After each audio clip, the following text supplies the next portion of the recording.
Imagine a world where trials so intense can age children and test the hearts of millions. Are you ready to uncover the secrets of the end times and discover how to stand firm against the ultimate divine test? The world awaits a great day, a day when trials, like a fierce storm, will test hearts.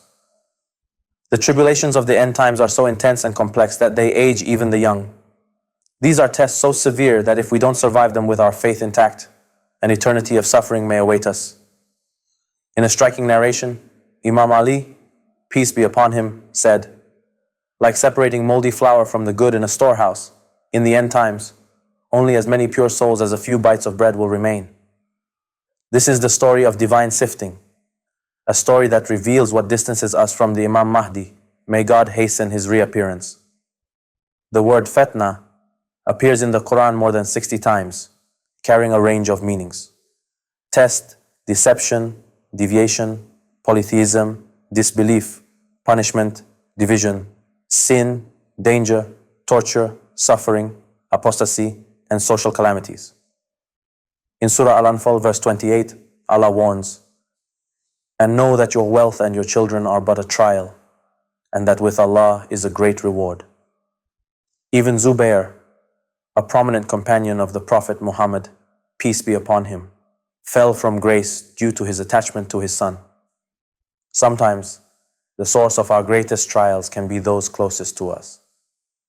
Imam Ali, peace be upon him, says in Sermon 103 of Nahj al-Balagha, "May God have mercy on the one who reflects, takes heed, and gains insight." To understand the trials of the end times, we must look to history, to the stories that reveal how people became distanced from God's chosen ones. The Qur'an contains nearly 1,000 verses about the children of Israel, a people who were tested repeatedly. Their stories are lessons for us. In the end times, ignorance will become so widespread that it will be seen as the norm, as if it were the truth itself. One of the greatest trials faced by the children of Israel was the trial of the Samiri, a clever man, one of the elite of the people, considered the second after Prophet Moses, and a descendant of Prophet Joseph. Moses led his people across the sea and went to Mount Sinai to receive the tablets of the Torah from Allah. In his absence, Samiri seized the opportunity. He knew the people's weakness well, their love for the idolatry of ancient Egypt, for the golden calf Apis, a symbol of the sun god. In less than 10 days, using the people's gold, he crafted a calf that produced a magical, artificial sound. He proclaimed, "This is your God and the God of Moses. Moses is either a liar or dead." The Quran, in Surah Al-A'raf, verse 138, depicts this ignorance. "And we brought the children of Israel across the sea, and they came upon a people devoted to their idols. They said, 'O Moses, make for us a god like the gods they have.' Moses called them ignorant and said, 'After witnessing all these miracles, you still turn to idolatry.'"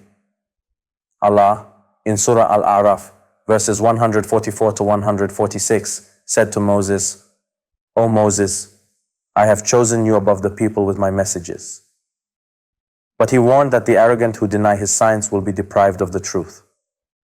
Verse 148 continues, "And the people of Moses made, after his departure from their ornaments, a calf, an image with a lowing sound. They took it as their god. On the 40th day, 600,000 people were deceived. Moses returned in anger, threw down the tablets, and questioned Aaron. 'Why did you remain silent?' Aaron replied, in Surah Al-A'raf, verse 150, "O son of my mother, the people oppressed me and almost killed me." Moses sought forgiveness for himself and Aaron. He said, "My Lord, forgive me and my brother." Allah declared in verse 152 and 153, "Those who took the calf for worship will be overwhelmed by wrath, but those who repent will be forgiven." Surah Taha provides more details. Allah said to Moses in verse 85, "Indeed, we have tested your people after you, and Samiri has led them astray." Moses rebuked his people in verse 86, "Did your Lord not promise you a good promise?" Aaron had warned them earlier in verse 90, "O my people, you are being tested by it." But the people said they would worship the calf until Moses returned. Samiri claimed he used the dust from the trace of the messenger. Moses banished him and burned the calf in verse 97. We will surely burn it and scatter it in the sea. Then he declared in verse 98, Your God is only Allah, who there is no deity except Him. Samiri exploited the people's ignorance and their love for idolatry. He said, Moses was supposed to return on the 30th day. He is either a liar or dead.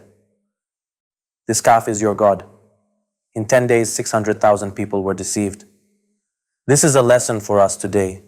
How do trials form, and how must we stand against them? Let's talk about characteristics of trials.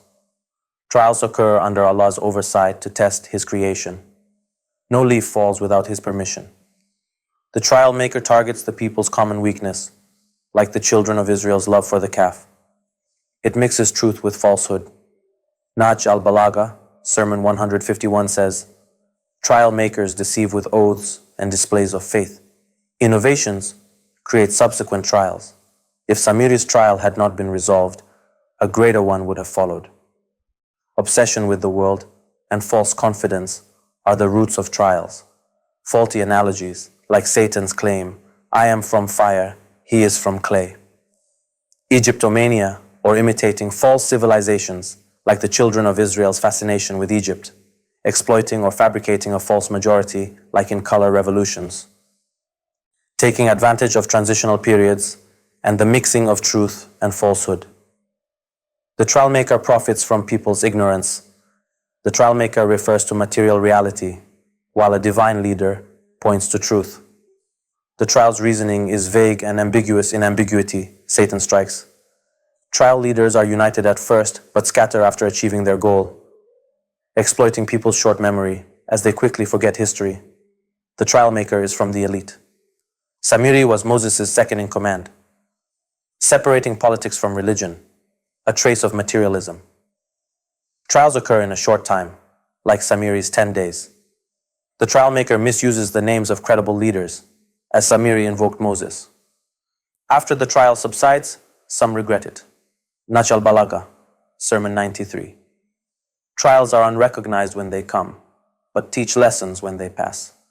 Trials lead to self-destruction among allies, not the enemy's annihilation. Now let's talk about historical trial and the killing of Osman. During the time of the third caliph, Osman, capitalism and nepotism peaked. Unlike previous caliphs, Osman appointed his relatives to high positions. His kinsman Walid drank wine and led the morning prayer with 4 rakas. Osman exiled opponents like Abu Zar or beat them, like Abdullah ibn Masud, who died. The companions were enraged and besieged Osman's house. Imam Ali, peace be upon him, mediated, but Osman did not relent. The furious mob killed Osman and even cut off his wife's fingers. Muawiyah exploited this trial. He hung Osman's wife's fingers and bloodied shirt by the pulpit, shouting, O Ali, the Hassanain were seen bloodied in Osman's murder. Why don't you hold a trial for the killers? But the Hassanain had been bloodied defending Osman. Imam Ali, peace be upon him, could not hold a trial, as it would have torn society apart, just as Moses could not kill Samiri. Muawiyah, when he gained power, did not hold a trial either. What are the ways to counter trials? Transparency. Moses said, Is this idol your God? Have you forgotten Egypt? Deep understanding of issues, not superficiality. Recognizing the enemy by their stances. If the enemy insults you, your path is correct. Constant connection with the truth throughout life. Strengthening people's historical memory, like teaching Samiri's story. Eradicating the roots of trials to prevent future ones. Separating the trial's leader from the people, like banishing Samiri. Applying justice equally to all, even Aaron. Giving time and avoiding haste. Like Moses questioning Samiri. Respectful treatment and maximum inclusion to bring back the misguided. Preventing the formation of the next trial. Firm action against trial makers. Heeding the signals of trials, like the children of Israel's love for the calf. Calling for true piety. which Naj al-Balagha considers the key to escaping trials. Imam Ali, in Naj al-Balagha, Sermon 151, offers 5 guidelines. Do not lead innovations. Do not separate from the community. Be oppressed rather than oppressors. Avoid Satan's path, and do not consume forbidden sustenance. The Prophet Muhammad, peace be upon him, said, in the end times, trials will expose hypocrites. Imam Sadegh, peace be upon him, said, for a pious believer, discerning a trial is easier than seeing the sun's light. This is the story of divine sifting. In trials, find the rope of truth, seek Aaron, and cling to divine guardianship to reach Imam Mahdi. May his return be hastened.